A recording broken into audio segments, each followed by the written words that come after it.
Hello and welcome to this video. Even though the world's energy market has been crumbling for many weeks now, but now the shadows of dark clouds engulfing them are causing worry and concern for a lot of people. On the surface, things might seem normal, but this sleeping volcano can erupt at any time. And honestly, in my opinion, the overall picture looks bad already. The problems resulting from the energy crisis have not only started to suffocate the economies across the world, but also the living standards of middle class. In this connected world, if something happens in one part of the world, the effects of it ripple across the world. You might not realize it, but it is real. In Europe, the gas supply problems are causing chaos across multiple countries, and the only light at the end of the tunnel seems to be the reliance on Russia for gas supplies. We will go through important data and events to uncover the reality and understand the severity of the situation and the impact of it on the industry and consumers. As we will see shortly, the prices in the wholesale energy markets have reached all-time highs and well beyond our imagination a few years back. And the turmoil continues as the policymakers seem to be numb to the chaos faced by the middle class, problems in the supply chain, and stress faced by the industry. As we will see, energy shortages and soaring prices are the major underlying reason for all that. So as the world was just starting to recover from the coronavirus and the devastating effects of its lockdowns on the economy, we had to face the energy crisis of the same magnitude as in 2008 market crash. Therefore, the energy shortages are causing problems across the world, and no matter how much media tries to convince us that these problems are localized and confined to specific regions of the world, the actual reality is light years away from it. And I don't have a fraction of a doubt in saying that these problems are not independent or irrelevant for our economy. These problems have the consequence for the whole world in entirety. And today we will diagnose the current events and try to connect the dots to get a better understanding of: number one, why is the current state of energy market so chaotic and what is going on right now? Number two, what led to the current crisis? And number three, what are the consequences of this crisis for industry and consumers? So let's start and explore all of that in detail. And if you are new to this channel, be sure to subscribe, and if you enjoy this video, hit the like button and leave a comment for the algorithm. Your support will mean world to me. So let's start with the current situation in different parts of the world. So first, let's have a look at the blackout in China. In China, the coal and electricity problems have caused blackouts across multiple cities, and the severity of the problems can be gauged from the fact that these blackouts have engulfed 2/3 of the country. And across the Atlantic, USA is in the same boat, and the soaring gas prices have now reached a level which we thought will never ever be seen by us, but we were indeed wrong. And during these turbulent times, the policymakers seem to have left us in the limbo instead of facilitating a transition of economic recovery after the pandemic. With the winter approaching for the northern hemisphere, the natural gas, coal, and electricity prices around the world are going through the roof, and they have reached record levels, as we will see shortly. These developments are indeed making life difficult for people around the world, and consumers are indeed going to suffer the most, since they are going to pay more for keeping their houses warm, or in other words, for their electricity and gas bills. And these soaring fuel prices will indeed increase the prices of food and other amenities of life, since the factories indeed need fuel to run, and the transportation of food to retailers from factories and farms also need fuel. Now we will look at some important data which will shock you. But before that, looking at the current situation around the world, the fossil fuel prices are going out of control now, and as a result, the electricity prices are going out of control too. Let's have a look at the fossil fuel prices first, and later we will look at its impact on the electricity prices. So the electricity prices increase as the fossil fuel prices go up, since natural gas and coal play an important role in flexible power generation. As we will see shortly, these prices surges have translated into record electricity prices. First, here is a glimpse of the wholesale fossil fuel energy markets in October 2021. So UK natural gas is up 6 6-fold since October 2020, which is a record high. European natural gas is up 400% since the start of the year and 7-fold compared to September 2020, which is a record high as well.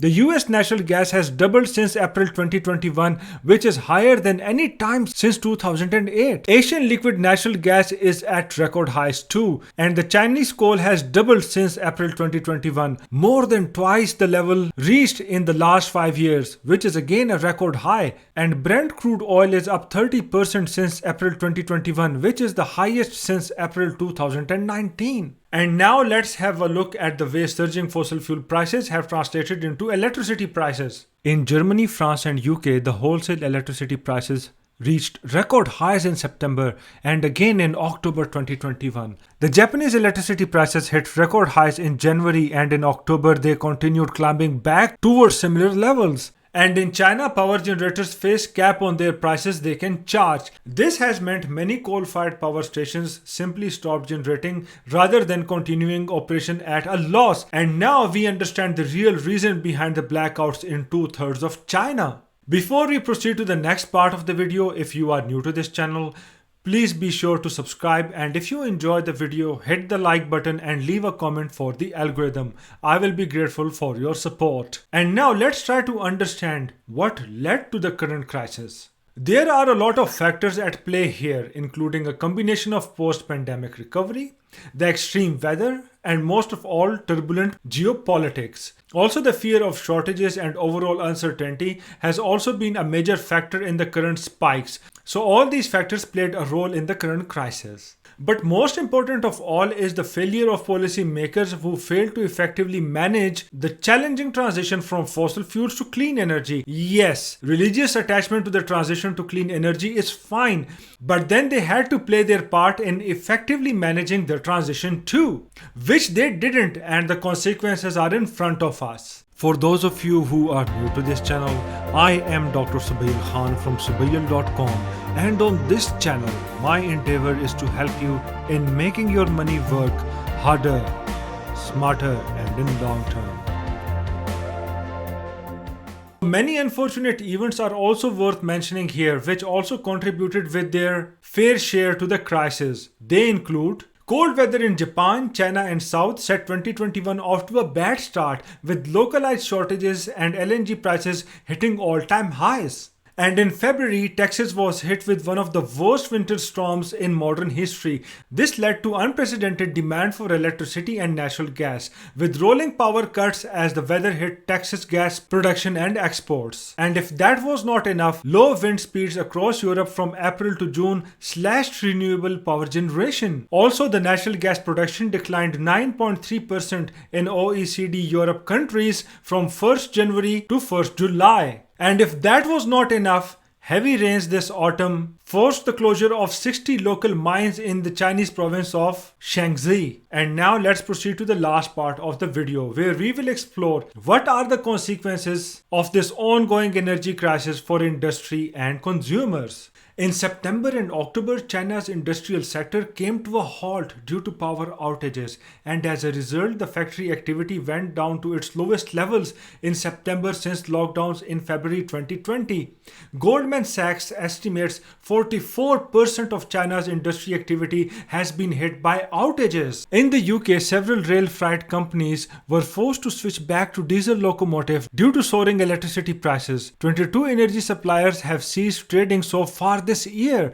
Also, CF Fertilizers paused production as natural gas prices made it uneconomic. The move triggered chaos in the supply chains, since the company supplies 60% of the UK's commercially deployed carbon dioxide, and this carbon dioxide is actually generated as a byproduct of fertilizer production. And the UK government had to unusually agree on a short-term deal to ensure continuous production and avoid the terrible aftermath. And across the Europe region, many firms in energy-intensive industries are already rationing production or halting operations. And as the winter approaches, it is increasingly likely that the large industrial energy users will be required to cease operating to protect priority end users such as hospitals and consumers in exceptional circumstances. And high energy prices are also affecting the households. For example, in case of UK, many jurisdictions have taken measures to mitigate the impact on the most vulnerable, including price caps, temporary tax breaks or vouchers, and subsidies to help businesses and vulnerable consumers. But there is a limit to this broad intervention by the government. So, in my opinion, we are indeed facing a global energy crisis of enormous magnitude,